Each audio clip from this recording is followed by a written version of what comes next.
to start a new chapter, matter and its composition. So first, what is matter? Any substance जिसके पास to quality होगा, to characteristic होगा, उसका कुछ ना कुछ मास होगा एंड इट ऑक्यूपाई स्पेस. अगर उसके पास स्पेस होगा, वो ऑक्यूपाई करेगा स्पेस, तो उसको मैटर बोलते हैं. एग्जांपल के तौर पे ये पेन जो देख रहे हैं, देखिए if it has some mass, if you place this pen it cover some space, तो ये एक स्पेस भी कवर कर रहा है, इसके पास कुछ मास भी है, तो ये मैटर हो गया. ये व्हाइट बोर्ड देखिए, इसका कुछ मास भी है एंड ये एक स्पेस भी कवर करके रखा है, तो ये भी मैटर हो गया. आपका मोबाइल देखो, इसका कुछ मास है एंड ये कुछ स्पेस कवर करता है, तो ये भी मैटर हो गया. So everything what we see, if it has mass and occupy some space, it's called matter. तो एक क्वेश्चन आता है, क्या दुनिया में हर चीज मैटर ही है? तो इसका आंसर है नहीं. कुछ चीज है जो मैटर नहीं है, जैसे ये लाइट हो गया, इट्स नॉट मैटर, क्योंकि इसका मास नहीं होता है और ये कोई स्पेस भी ऑक्यूपाई नहीं करता है. जैसे आप करंट इलेक्ट्रिसिटी जो जाता है, उसका कोई मास नहीं है और ये कोई स्पेस भी ऑक्यूपाई नहीं कर रहा है, तो ये भी मैटर नहीं हुआ. आपका शैडो जो होता है, वो कोई स्पेस ऑक्यूपाई नहीं करता है, इसका कोई मास नहीं होता है, तो ये भी मैटर नहीं होता है. अब आपको क्या समझना है, पूरा यूनिवर्स जो है ना, दो चीज से मिलकर बना हुआ है.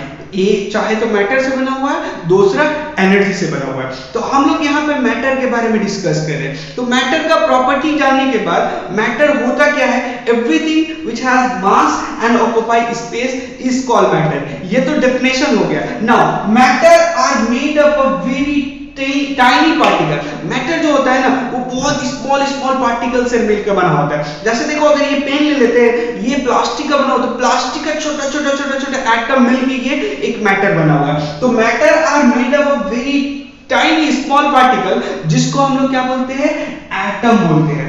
एटम क्या होता है, मैटर जिस टाइनी पार्टिकल से मिलकर बना होता है, उसको एटम बोलते हैं. यूजुअली जो होता है ना, बेसिकली जो होता है, ये एटम जो होता है इंडिपेंडेंट एग्जिस्ट नहीं करता है. ये किसी ना किसी से कंबाइन करके वो मिलके एक फॉर्म बनाएगा, तो ये इंडिपेंडेंट एग्जिस्ट नहीं करता है. तो usually atom doesn't exist in independent form. तो ये क्या करता है, कंबाइन करता है. तो एटम कंबाइन टू फॉर्म. जब एटम कंबाइन करेगा तो वो क्या बनाता है, मॉलिक्यूल्स बनाता है. चलिए, atom combine to form molecules बना लिया. तो अब मॉलिक्यूल्स जो बनाता है ना, वो दो टाइप का होता है. If atom combine similar type of atom, जैसे देखो ये हाइड्रोजन हो गया, H2. हाइड्रोजन जब बनाता है तो हाइड्रोजन अपना एक एटम दूसरे हाइड्रोजन से कंबाइन करता है. ऑक्सीजन एक एटम दूसरे ऑक्सीजन से कंबाइन करके O2 बनाता है. उसी तरह से अगर क्लोरीन के केस में ले लो, क्लोरीन दूसरा क्लोरीन से मिलकर ये क्लोरीन गैस बनाता है. तो ये ऐसा जहां पे एटम सिमिलर एटम से कंबाइन करता है, तो उसको हम लोग क्या बोलते हैं, molecules of an element. Molecules मतलब कंबाइन करेगा. सिमिलर टाइप से कंबाइन किया तो मॉलिक्यूल्स ऑफ एन एलिमेंट हो गया. अगर डिफरेंट टाइप से कंबाइन करता है, तो डिफरेंट एटम कंबाइन करता है, तो उसको क्या बोलते हैं, मॉलिक्यूल्स ऑफ ए कंपाउंड बोलते हैं. मॉलिक्यूल्स ऑफ ए कंपाउंड का एग्जांपल देख लो, सिंपल HCl. देखिए यहाँ पे क्या है कि एक हाइड्रोजन है, दूसरा क्लोरीन है, दो अलग अलग एटम है ना कंबाइन किया, तो इसी वजह से इसको मॉलिक्यूल्स ऑफ ए कंपाउंड बोलते हैं. या आप ऐसे ले सकते हैं, इसके बाद H2O. देखिए यहाँ वाटर में भी क्या होता है कि दो हाइड्रोजन एटम कंबाइन किससे कर रहा है, वन ऑक्सीजन एटम से, तो इसको भी हम लोग मॉलिक्यूल्स ऑफ ए कंपाउंड बोलते हैं. चलिए, अब तो ये क्लियर हो गया what is molecules of A compound, what is molecules of an atom. तो एक कांसेप्ट क्लियर हो गया.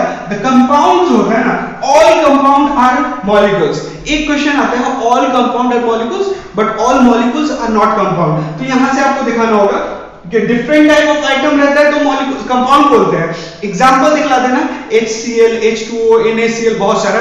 बट अगर सेम टाइप का रहता है तो मॉलिक्यूल्स ऑफ एन एलिमेंट बोलते हैं. इसी वजह से एक क्वेश्चन हो रहा है कि all compound are molecules but all molecules are not compound. अच्छा, ये तो हो गया क्लियर कट. इसको वेन डायग्राम में भी हम लोग देखते हैं. वेन डायग्राम आप क्लास मैथ्स में पढ़े हो. वेन डायग्राम क्या होता है, वेन डायग्राम में क्या करोगे, ये देखिए, ये जो बड़ा वाला नहीं है दिखला रहा है ऑल मॉलिक्यूल्स, बट ये small one see the compound, मतलब कंपाउंड मॉलिक्यूल्स के अंदर में है. मॉलिक्यूल्स का छोटा सा पार्ट जहां पे different type of element combine करता है उसको हम लोग कंपाउंड बोलते हैं। डिफरेंट नहीं हो, सेम हो गया तो उसको मॉलिक्यूल्स ऑफ एन एलिमेंट बोलते हैं। ये समझ में आ गया। कुछ एग्जांपल्स देख लेते हैं मैटर का क्या है। तो आप देखो एग्जांपल्स ऑफ मैटर में ऑल लिविंग थिंग, जिसमें आपका प्लांट हो गया, एनिमल हो गया, ह्यूमन हो गया, इटीसी बहुत सारे जो है वो सब मैटर है। नॉन लिविंग में देखोगे तो आप मिनरल्स देख लो, या सिंपली समझोगे तो सॉलिड हो गया, गैस और लिक्विड, सबका कुछ ना कुछ मास होता है और ईच एंड एवरीवन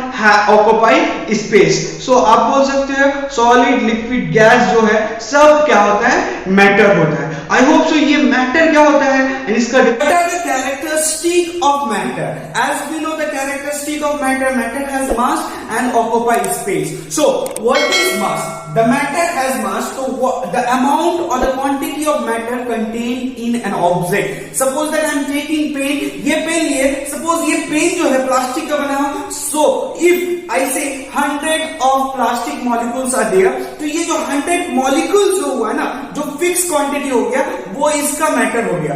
अब इस पेन को लेके दुनिया की कोई भी जगह आप चले जाओ, ये जो 100 molecules of plastic है वो फिक्स हो गया। That's why I say the matter is a fixed quantity. But आपको एक चीज समझना होगा, मास एंड वेट डिफरेंट होता है। मास क्या होता है, the amount of matter contain in an object. ये प्लास्टिक है तो प्लास्टिक का कितना मॉलिक्यूल्स है वो इसका मास हो गया। So what is weight? Weight is nothing but the force of gravity. इसी वजह से weight changes place to place. आपको पता है वेट जो है कोई एक ऑब्जेक्ट का प्लेस टू प्लेस चेंज होता है, but matter place to place change नहीं होता है। सपोज कर लीजिए ये पेन को लेके जाइएगा, ये 10 ग्राम का है, ये आप कहीं पे भी लेके जाओ तो ये इसका में 100 मॉलिक्यूल्स ऑफ प्लास्टिक है तो ये फिक्स रहेगा, लेकिन इसका वेट जो है डिफरेंट प्लेस में डिफरेंट होगा। तो फर्स्ट कैरेक्टरिस्टिक समझ में आ गया आपका, matter has mass. Second point, matter occupy space. तो ये बोल तो दिए कि मैटर ऑक्यूपाई स्पेस, उसको शो करने के लिए एक एक्सपेरिमेंट लिया। सी सपोज है तो I am taking here 3 glasses of water. So first one is completely filled with water. Second में क्या किए, एक स्टोन को ड्रॉप कर रहे हैं उसके अंदर।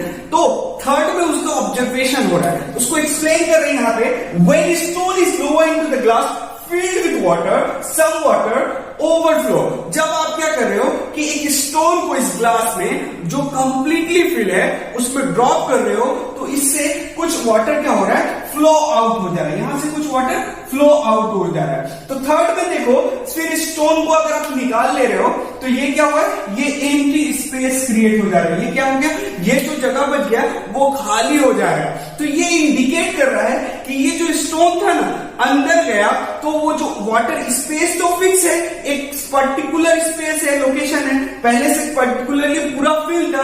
जैसे ही स्टोन अंदर गया तो वाटर फ्लो आउट हो गया। क्यों? क्योंकि स्पेस तो सेम है, सेम स्पेस में ज्यादा चीज तो रह नहीं सकता है। तो वो वाटर जो फ्लो आउट हो गया वो इंडिकेट कर रहा है कि जितना volume of water flow out हुआ वही वॉल्यूम ऑफ किसका है, वॉल्यूम ऑफ स्टोन। सेकंड में देखिए, the stone occupy the space and hence push the water out of the glass, hence conclude that it occupy space। मैं आपको अगर simple में समझना है तो ऐसे समझ सकते हैं, देखिए ये ग्लास है, फिल्ड विद वाटर है, पूरा वॉल्यूम ऑक्यूपाई है, इसमें और कोई जगह नहीं आने का। जब आप स्टोन इसके अंदर डालते हो तो वाटर फ्लो आउट हो जा रहा है, फ्लो आउट हो जा रहा है। क्यों? क्योंकि स्पेस तो फुल था पूरा, उसमें स्टोन आया तो वो कुछ ना कुछ पोर्शन ऑफ वाटर को तो जगह को हटाएगा, तब तो एडजस्ट होगा।